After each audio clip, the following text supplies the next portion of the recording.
My mother-in-law kidnapped my baby. Subscribe to Am I the Jerk on YouTube and hit the bell to turn on notifications. So a little backstory. My husband is an only child. His mom has always been very involved. We got along somewhat, but she has always sort of crossed some lines. She has a key to our house for emergency purposes only because she lives 4 blocks away. I had our daughter 4 weeks ago. She has been over at least 3 days every week since I've had her. She's always telling me what I am doing wrong and how she'd do things differently. The baby is up every 2 hours a night and she insists she'd sleep through the night if she could stay at grandma's. I told her that I'm not comfortable sending a breastfed baby away overnight at 4 weeks old. This last week she kept pushing the issue no matter how many times I said no. Last night we put the baby in her crib. We stopped room sharing because the baby was so loud that I could get no sleep whatsoever, so my husband has been getting her when it's time for her to feed. My husband fell asleep early and I dozed off. I woke up 4 hours later and started to panic because she hadn't made any noise. I was sure she had died of SIDS. I went into her room and she was gone. I froze and started screaming her name around the house like she would somehow pop out like it was all a joke. My husband woke up in a panic and just screamed, "What's going on?"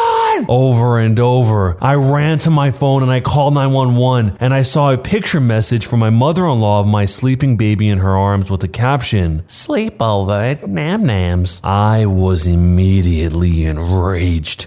I screamed so hard that I almost vomited. I called her and I saw red. I told her I was coming to get the baby right now and she would never see her again and to never contact our family again. My husband decided it was best if he went to get her. When he came back, he said his mother decided to let herself in and give us a break, that she was sure we'd hear the text and thought we'd be thanking her for a night of sleep. I do not give a care. I hate her. I cannot forgive her for this. My husband thinks I need to calm down, that we just need to get our key back. His lack of urgency about this situation makes me want to divorce him. We have never had any issues before this, but this feels like a deal breaker to me. I already had PPA, postpartum anxiety, and now it's through the roof. I don't feel safe in my own home with my own family. I hate my mother-in-law. I hate my husband. When I think about what happened, I sob uncontrollably. I can't sleep now that I know I can't protect my baby when I sleep. I cannot believe I didn't wake up. I feel like the biggest piece of trash mother. If danger really came, I would have let my daughter down. Am I overreacting for wanting a divorce or for never wanting to see my mother-in-law again? My husband and my mother-in-law think that it's my hormones and that I have overreacted. Am I overreacting? I just need to talk about it with non-involved parties. I have no friends or family for hundreds of miles. Oh, and she also fed her formula while she had her, but that's the least of my worries. It still infuriates me because breastfeeding has been really hard for us. Jumping into the future, there's an update. I just wanted to give a quick update. I bawled reading all the responses because I finally felt like someone was on my side. I called my mom late last night and I got a hotel. I refused to tell my husband where I was going, but told him the baby and I would be safe. My mom is disgusted about what I've been through. She's getting on a plane today to come help me. This entire experience has pushed me to the point that I need therapy. So today, my first order of business is getting a therapist set up ASAP. I decided to go alone for a while, and when I'm ready, I will go with my husband to see if there's a chance to move past this. Right now, I still don't want to, but I also agree that I'm not in the place to make life-changing decisions. Either way, I can never move back into that house. I don't know what my plan is these next few days yet, but I'm just going to take it day by day for now. As for my mother-in-law, I'm going to go to the police today to find out how to get a restraining order. Her and my husband keep saying,